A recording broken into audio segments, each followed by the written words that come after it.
to The Writer's Dream. Our show is a show where authors have an opportunity to talk about how they write their books, how they publish them, and how they market their books. We are on YouTube. We are on Facebook. Just search The Writer's Dream. Today we have a very interesting program. We are going to talk about an organization on Long Island called Long Island Children's Writers and Illustrators. And as you will see through the program, we have some pretty interesting and exciting books. We're also going to focus on not only the organization, but one of the aspects of the organization called Author Illustrator Nights. I have two guests with me from LICWI. Actually, I have one of the founding fathers of LICWI, and I have Sandy Lanton. Sandy Lanton is an author of children's books, and Brian Heinz, which is a name which is familiar to many children who read his books, is also an author of exciting children's books. So why don't you start, Sandy? Tell us about your books. All right, the first one was Daddy's Chair that I wrote when my cousin died of cancer, and I couldn't find anything to read to his 6-year-old. So it explains the grief process and Michael's transition into acceptance. And then I have Lots of Latkes, which is a Hanukkah book. And The Happy Hackers is a story in which a boy sets a trap for a thief using his computer. And they are good hackers. They're not bad hackers. And that is so timely. Yes. If you watch The Good Wife. Yes. And it's part of the Sunshine reading program in the schools that's used with reluctant readers and ESL classes. What's a reluctant reader? That's like my grandson who doesn't like to read. But if you catch them at a good moment and you give them a story that's interesting, they'll read it. And what makes a children's book a children's book? What's the difference between a picture book, a children's book, a chapter book? What's the difference? All right, well, a picture book, in fact, Joey Naviso gave me a good definition. A picture book, you need the story and the pictures to meld together. In a storybook, you could read it over the radio and you would still know what was going on. Okay. And then the story is enhanced by the pictures. Then you have chapter books where story is a little longer and it's broken up into chapters so that the kids can read a little bit, stop, and then read a little bit more. And then that transitions into really adult literature. Well, young adult and then adult. Right, young adult, whatever that is. I am supposedly a young adult author and I have no idea what it means. But Brian, tell us about your books. Most of my books are wild environments, wild places, adventure stories, but I don't fall into a genre. I write fiction, nonfiction, I write in verse, I write in prose, I write humorous stories, and I write serious stories. I write picture books primarily, but I write picture books for young readers, and I write picture books for older readers. So some of my books, like Nanook and the Wolves, these are actually used in junior high schools. But I have many schools that use them as part of their reading programs because they tie so well in with the new New York State core curriculum. I'm breaking into chapter books now, starting to expand, but I've written historical books, fantasy books, and most of my books are written on location. So when I'm doing research for a book like Cheyenne Medicine Hat, about a herd of wild mustangs in the Cheyenne River Canyon, I was out there for 2 weeks among them, and basically this is where I do my research. So I'm talking to the Native Americans out there. I went to the Lakota Sioux Indian Reservation. I meet with ranchers. I'm picking up every shred of information that I can about that environment and how these horses live, determining who their predators are in a place like this. And basically, this becomes the fodder for my stories. I don't work with a laptop when I travel. All of my notes are taken by hand. And when I come back, I just have an enormous mass of details, snippets of information, and then it's my job to begin to weave this together. So I may come home with 4,000 words, and somehow I have to cull it down to 1,000. So that's the editing and the revision. But most students that I meet, I visit about 90 schools a year. And it amazes me how, I guess with the advent of technology, most of the kids think you just go on a computer, you look up the information, and you bring it into the story. And working on location for a book like Nanook, there are hunting scenes in here. I literally hired an overland dog sled with 8 racing huskies, 20 below zero, to get a feel for what it was like to be on these sleds, to harness up the dogs. And the only way I can bring my readers vicariously into the story is by having done it myself. How many books have you written altogether? Well, 15, 16, and 17 are coming out over the next year. My 15th book will be out late this coming spring, and in the following 2015, I have 2 additional books coming out. So, yeah. And I've written articles for magazines as well, but I love the picture book format. I love the compression of language. I only work for publishers who allow me to use rich, poetic language. There's a lot of publishers out there that want watered-down language, and I don't write for them. So some of my picture books go beyond what an accepted norm would be. Most of them look for a book that's 500 to 800 words, and some of my picture books are 12 to 1,500 words. So those are the picture books for more advanced readers. Yeah, it's fun. Well, most children's authors, I think anyway, most children's authors want to tell a really good story. But underneath it all, a lot of children's writers, and I think that they're the most successful ones, have a message, an underlying message in the books that they write. For instance, my books, which are a mystery series, although I call them Nancy Drew meets CSI. It's the Annie Tillery mystery series. I tell a good story because I taught forensic science. So I have the plots, I have the forensic science.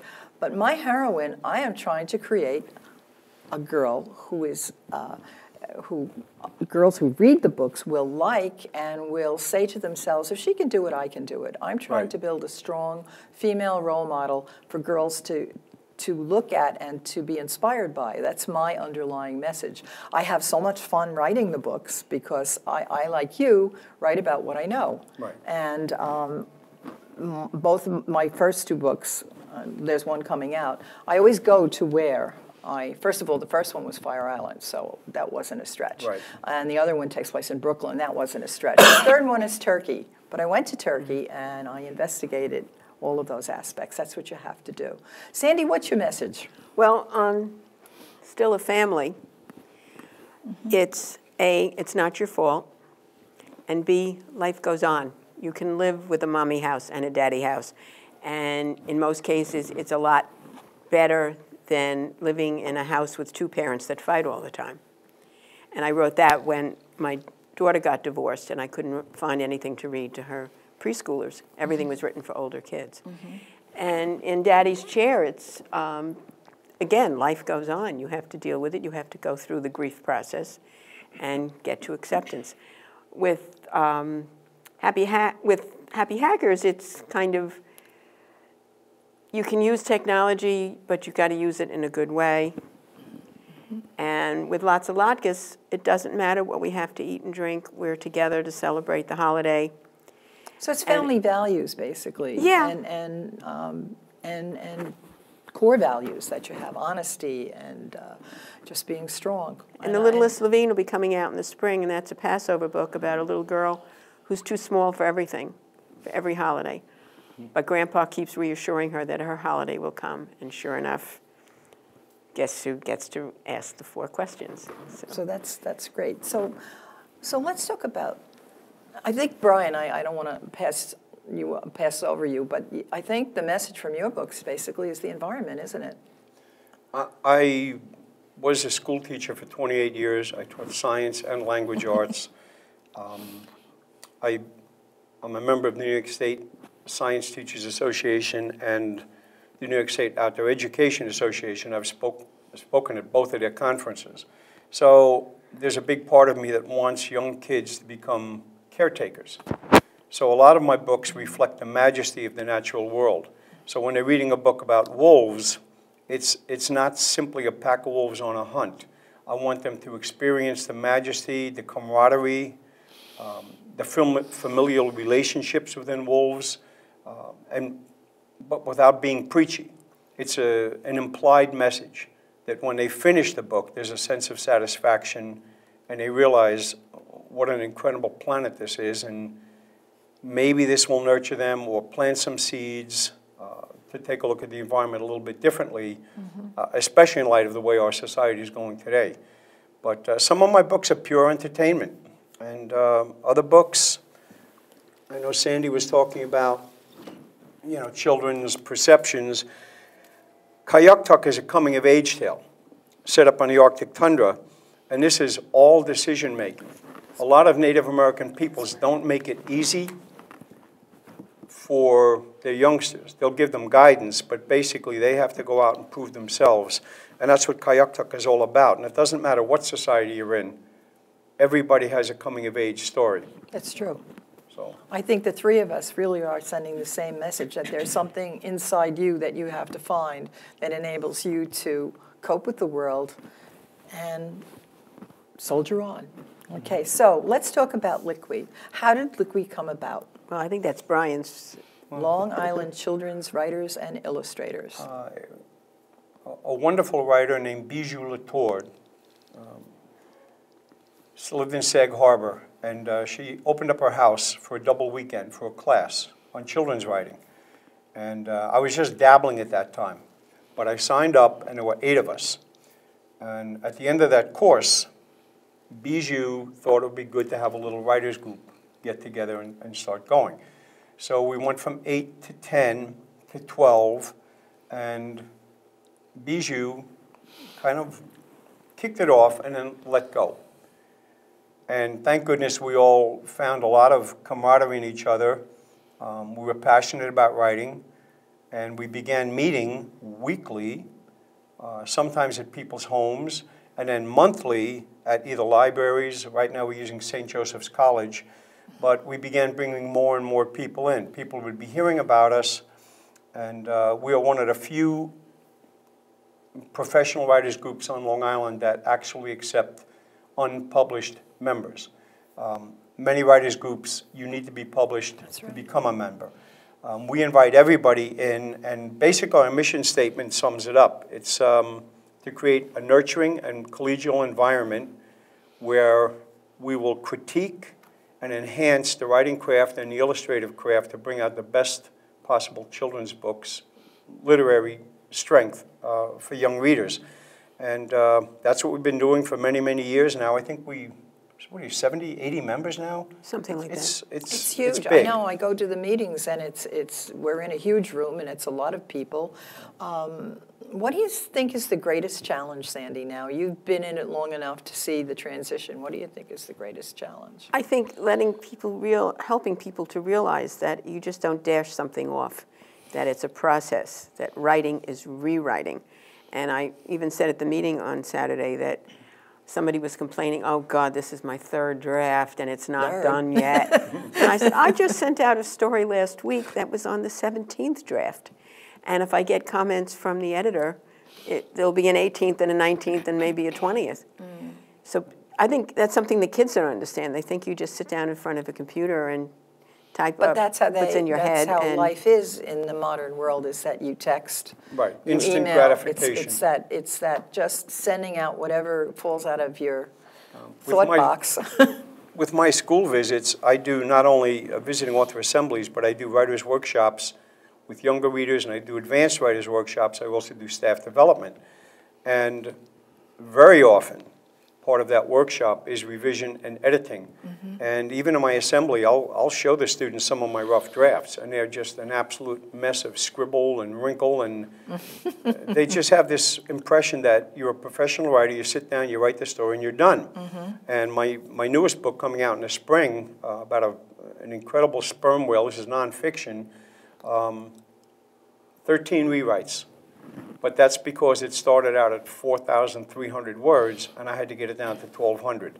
And it was this constant culling down, and eventually it becomes manageable. But if you're not willing to put that time in and that effort, people see the finished product. They don't see the enormous amount of work that went in.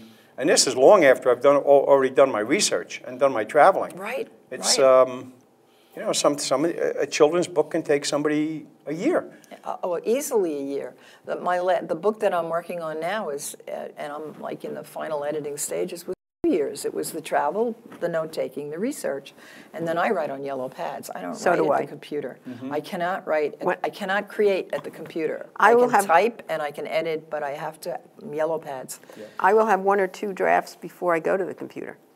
And then if Brian over here gets a hold of it, I get something back with scribbles all over it. And I say, oh, good, Brian's scribbles. Do you save your original yellow pads? I save my original yellow pads. I saved some of them, but then it got to be unwieldy. And when we moved, I got rid of most of it.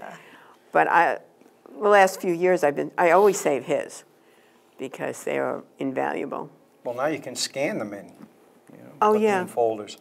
So for me, the organization is a lot of support. You go there, and writing is such a personal experience, and having someone read what you have written, and just that feeling you have before they tell you what they think of it is, it's so personal. And the feeling that I got at Long Island Children's Writers and Illustrators was support, because you could read anything. And even if you read the sentence backwards, they tell you, well, you should just turn that around a little bit. They were very kind and supportive, and the criticism was constructive, which was very important. So I love that aspect of it. And I imagine since the first time you started this organization that the change in the publishing industry going into self-publishing has made changes as well in what the authors in the organization are doing. Do you find that? Yes, and sometimes I'm very upset because they'll bring in something they've already printed up. And, oh, if I could have only had seen that in a draft. Because I come with all these ideas about, oh, this should have been before that, and this character does things that are not consistent with his character, all these things, and they bring it too late. So we try to encourage them to bring a draft. Don't come in with some finished book to show off and get brownie points. No. And well, that's why even with self-publishing, you have to be careful what company you use, because some of them will allow you to publish anything, and then there are others. I like my company because they hold me to industry standards, and they have editorial services, which I really need. And now I have friends who can help me too. But well, I'm in a critique group besides Liqui. Yes, I'm going to join your critique group. And I will not send thick skin.